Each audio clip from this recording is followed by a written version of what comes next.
নমস্কার। আমরা উপস্থিত হয়েছি শ্রীমৎ স্বামী পরমানন্দ মহারাজজির জীবন ও বাণী সংক্রান্ত আরও একটি নতুন ভিডিও নিয়ে। শ্রীমৎ স্বামী পরমানন্দ মহারাজ সুপচরে মানিক বসুর গৃহতে শুভাগমন করেছেন। দিনটি হচ্ছে 2রা জুন 1992 সাল। গুরুদেব এসে আসন গ্রহণ করতেই সবাই তাকে প্রণাম করে নিল এবং প্রসাদ দিল। এখন কথা হচ্ছে, শ্রীমৎ স্বামী বলছেন, পুরাণে বলা হয়েছে বৃহস্পতি দেবতাদের এবং শুক্রাচার্য দৈত্যদের গুরু। আসলে বৃহস্পতি ও শুক্র বোঝায় দুটি নীতিকে। পশ্চিমে ওরা হচ্ছে শুক্র নীতির অনুগামী। হিংসা, রক্তপাত, অত্যাচারের মধ্য দিয়ে অপরের উপর অধিকার কায়েম করতে চায়। ওদের কথা, নিজে বাঁচার জন্য দরকার হলে অন্যকে মেরে ফেলো। কিন্তু ভারতের আদর্শ হচ্ছে বৃহস্পতি। জানো তো, জ্ঞান, সেবা, প্রেম দিয়ে অপরকে আপন করার যে অধিকার, এইটা হচ্ছে ভারতবর্ষের নীতি। এখানকার মূল ভাব হলো নিজে বাঁচো এবং অপরকে বাঁচতে দাও। শুক্র নীতির অনুগামীদের মানুষ ভয়ে মেনে চলে, কিন্তু ভেতর ভেতর প্রচণ্ড ঘৃণা করে। আলেকজান্ডার আজ কোথায়? কিন্তু দেখো, এই যে বৌদ্ধ বিহারগুলো যেগুলো নষ্ট করেছে, বিনাশ করেছে, কিন্তু আবার নতুন করে সেই বিহার গড়ে উঠেছে। কিন্তু কেন জানো? কারণ মানুষের হৃদয়ে অধিকার জন্মেছে। ঠিক যেমনভাবে যিশু সেবার দ্বারা, শ্রী চৈতন্যদেব প্রেমের দ্বারা হৃদয় জয় করেছেন সকলে। এই সময় একজন দর্শনার্থী জিজ্ঞাসা করলেন, মহারাজ, সবার মধ্যে কি থাকে এই অধিকার করার প্রবণতাটা? শ্রীমৎ স্বামী একটু থেমে বললেন, হ্যাঁ, সবার মধ্যে রয়েছে এই প্রবণতা। মূলে গিয়ে এটা জেনেছি। এই প্রবণতার মোড় ঘুরিয়ে দিতে হবে। জ্ঞান, প্রেম এবং সেবার মধ্য দিয়ে সেই অধিকার জমাতে হবে। জ্ঞানের মধ্য দিয়ে বুদ্ধ, প্রেমের মধ্য দিয়ে শ্রী চৈতন্যদেব এবং সেবার মধ্য দিয়ে যিশু সেই অধিকার প্রতিষ্ঠা করেছিলেন। এই সময় মানিকবাবু জিজ্ঞাসা করলেন, গুরুজি, ব্যবসা করব অথচ মিথ্যা বলবো না, এ কেমন করে হবে? শ্রীমৎ স্বামী একটু হেসে বললেন, ব্যবসায়িক এই যে কথাটি, এই ব্যতে হচ্ছে বেঈমান, ব এতে হচ্ছে বদ, সতে হচ্ছে শয়তান, ইতে হচ্ছে ইতর এবং ত হচ্ছে তস্কর। এই ব্যবসায়িক কথার মধ্যে এতগুলো শব্দ ব্যবহৃত হয়েছে। ঠাকুর রামকৃষ্ণদেব, জানো তো, ডাক্তার উকিলের অন্ন গ্রহণ করতেন না। তবে কি জানো, ভক্তি গঙ্গায় শুদ্ধ হয়ে গেলে সমস্ত কিছু সম্ভব। এবার গুরু মহারাজ থেমে আবারও বললেন, বাবা, মিথ্যা বলতে হবে কেন? শ্রী রামকৃষ্ণর কথামৃতে তাঁতির মতো বলবে। যদি কেউ জানতে চায় তবে তার সুতোর দাম, বোনার মজুরি, লাভের কথা বলা যায়। সেখানে অসুবিধা কোথায়? সবাই তো সেটা জিজ্ঞাসা করে না। যদি কেউ জিজ্ঞাসা করে তখন সেটা বলবে। এই বলে শ্রীমৎ স্বামী থেমে তিনি পুনরায় বললেন, যতই শিয়ানা হও, কাজলের ঘরে থাকলে কাজল একটু আধটু লাগবেই। রাখালকে দেখে একদিন ঠাকুর রামকৃষ্ণ বললেন, হ্যাঁ রে, তুই আজ কি করেছিস? তোর মুখে যে কালিমা পড়ে গেছে। রাখাল প্রথমে কিছুই ভেবে পেল না। তারপর মনে পড়ল যে আজ মজা করে বন্ধুদের কাছে মিথ্যা বলেছিল। ঠাকুর শুনে বললেন, মজা করেও মিথ্যা বলতে নেই। রাখাল ছিল শুদ্ধ সত্য, শুদ্ধ বস্ত্রে এতটুকু কালি দাগ জল করে ফোটে, রজের রঙিন বস্ত্রে তত বোঝা যায় না, আর তমের অতি মলিন বস্ত্রেও সেই দাগ দেখা যায় না। তাই বাবা, সংসারের থেকে সৎসঙ্গ সাধুসঙ্গ করতে হয়। এই সৎসঙ্গ সাধুসঙ্গ শাওয়ারের কাজ করে, এখানে কালি ঝুলিয়ে ধুয়ে যায়। এই সময় আরো একজন জিজ্ঞাসা করলেন, বাবা, প্রারব্ধ কি ভুগতেই হবে? শ্রীমৎ স্বামী বললেন, হ্যাঁ, প্রারব্ধ ভোগ করতেই হয়। তুমি যদি মহাপুরুষের সান্নিধ্যে থাকো, তা কিছু সময়ের জন্য পিছিয়ে যায় মাত্র, কিন্তু তা থেকে কে বাঁচাবে? কেমন জানো তো? মনে করো তুমি কারো কাছ থেকে টাকা ধার নিয়েছ, পাওনাদার ওই দূরে দাঁড়িয়ে রয়েছে। যেহেতু তুমি জজরূপী মহাপুরুষের কাছে রয়েছ, পাওনাদার এই সময় চাইছে না, কিন্তু পাওনা সে আদায় করবে। ক্রয়মন কর্মের দ্বারা সঞ্চিত কর্ম ক্ষয় হয়, কিন্তু প্রারব্ধ ক্ষয় হয় না, তা ভুগতেই হবে।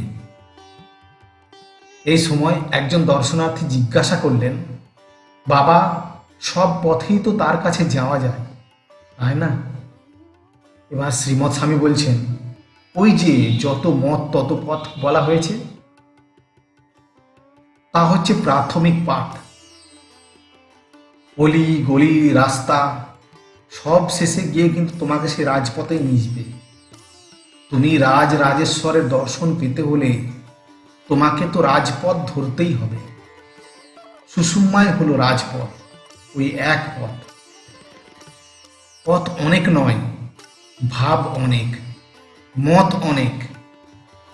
ছোট স্রোতস্বিনী নদীকে বড় নদীতে গিয়ে মিশতে হয়, সেই সমস্ত বড় নদী সাগরে গিয়ে মিলিত হয় যেমন, ঠিক তেমন ভাবেই। ওই সময় সেই ব্যক্তি আবারও জিজ্ঞাসা করলেন, বাবা, মন্ত্র কি? শ্রীমৎ স্বামী বললেন, যা জ্বরে চৈতন্যের কম্পন তোলে, সেটাই হচ্ছে মন্ত্র। এই সময় আরো একজন জিজ্ঞাসা করছেন, মহারাজ, এন্টিটি ও আইডেন্টিটি, এই কথাগুলি আপনার মুখে থেকে শুনেছি, যদি একটু বুঝিয়ে বলেন। এবার শ্রীমৎ স্বামী বললেন, এন্টিটির অর্থ হচ্ছে সমষ্টি সত্তা বা পরমাত্মা, আইডেন্টিটি হচ্ছে ব্যক্তি সত্তা বা জীবাত্মা, আর শ্যাডো হচ্ছে অহংকার। আইডেন্টিটি এন্টিটি রিফ্লেকশন মাত্র, আর অহং হচ্ছে আইডেন্টিটির শ্যাডো, ছায়া বা মিথ্যা, যেটা তিন কালে অসত্য। এই ছায়াকে ধরতে গিয়ে আইডেন্টিটি বারবার মুখ থুবড়ে পড়ছে। এই সময় আরেকজন জিজ্ঞাসা করলেন, তার জিজ্ঞাসা, ভারতের ধর্মভাব প্রবল কেন? শ্রীমৎ স্বামী বলছেন, যার ভূমিশাস্ত্র জ্ঞান আছে সে ভালো বুঝবে। ভারতের উত্তর পূর্বে হিমালয়, যে দেশের এই কোণটি উঁচু সেখানে ধর্মভাব প্রবল হয়। অন্যদিকে যে দেশের ওই কোণটি নিচু সেই দেশ হয় ধনী এবং সম্পদশালী। আমেরিকা তার দৃষ্টান্ত। ইন্দ্র, চন্দ্র, কুবের এবং যম, এদের নিবাস হচ্ছে যথাক্রমে পূর্ব, পশ্চিম, উত্তর ও দক্ষিণ। বাবা, ভারত ছাড়া অন্য কোথাও উত্তরণের মাধ্যমে বুদ্ধ, শঙ্কর, চৈতন্য হয়েছে এমন দেখাতে পারবে? অন্যত্র কখনো কখনো যা হয়েছে তা হয়েছে অবতারণের মধ্য দিয়ে। যিশুর যে উত্তরণ হয়েছে তাও প্রাচ্য থেকে হয়েছে। এই সময় চক্রবর্তী জিজ্ঞাসা করলেন, গুরুজি, গুরু পরম্পরা সম্বন্ধে একটু বলবেন? শ্রীমৎ স্বামী বলছেন, গুরু পরম্পরায় যে শিক্ষা তাতে কোনো পুস্তকের ব্যবহার হয় না। 3টে লেসন থাকে। প্রথমটি শরীরের পাঠ, মানুষ্য শরীরের সার্বিক জ্ঞান লাভ। দ্বিতীয়টি মনের অধ্যয়ন এবং তৃতীয়টি নিজেকে জানা বা আত্মজ্ঞান লাভ। মানব দেহের অভ্যন্তরে জালের মতো অসংখ্য নাড়ি ছড়িয়ে রয়েছে। 3,50,000-এর মধ্যে 14টি নাড়ি প্রধান। এই 14টি নাড়ির মধ্যে আবার ইরা, পিংলা, সুষুম্না এই 3টি হচ্ছে শ্রেষ্ঠ। এই 3-এর মধ্যে আবার সুষুম্না হচ্ছে সর্বশ্রেষ্ঠ। মানব দেহের অন্য সমস্ত নাড়ি ওই সুষুম্না নাড়িকে আশ্রয় করে রয়েছে। এক একটি কর্মেন্দ্রিয় এক একটি জ্ঞানেন্দ্রিয়ের সঙ্গে যুক্ত রয়েছে। যেমন গুহ্য নাসিকার সঙ্গে যুক্ত। কারোর ঘ্রাণ শক্তির হ্রাস পেয়েছে, এটা যদি বুঝতে পারো, বুঝবে তার ফিস্চুলা বা পাইলস ধরনের কোনো রোগে আক্রান্ত হতে চলেছে। এইভাবে লিঙ্গ জিহ্বার সাথে এবং কান কণ্ঠের সঙ্গে যুক্ত। লক্ষ্য করবে বোবারা কালাও হয়। পায়ের বুড়ো আঙুল চোখের সঙ্গে যুক্ত। ওই আঙুলে রসুন লাগালে দেখবে মুখ দিয়ে ভক ভক করে রসুনের গন্ধ বেরোচ্ছে। শরীরের 3টি অংশকে 3টি ভাগ করা হয়েছে, যাকে ত্রিওয়ামাস নামে পরিচিত। এই 3টিকে ব্রহ্মলোক, বিষ্ণুলোক ও রুদ্রলোক বলা হয়।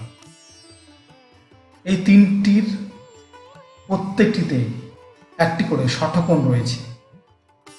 প্রতিটি অংশের ঊর্ধ্ব এবং নিম্ন শীর্ষ ত্রিভুজ দুটি মিলে ষটকোণ রচনা হয়েছে এবং এই 6টি কোণে ব্রহ্মা, বিষ্ণু, মহেশ্বর, মহাসরস্বতী, মহালক্ষ্মী আর মহামাহেশ্বরীর অবস্থান করছেন।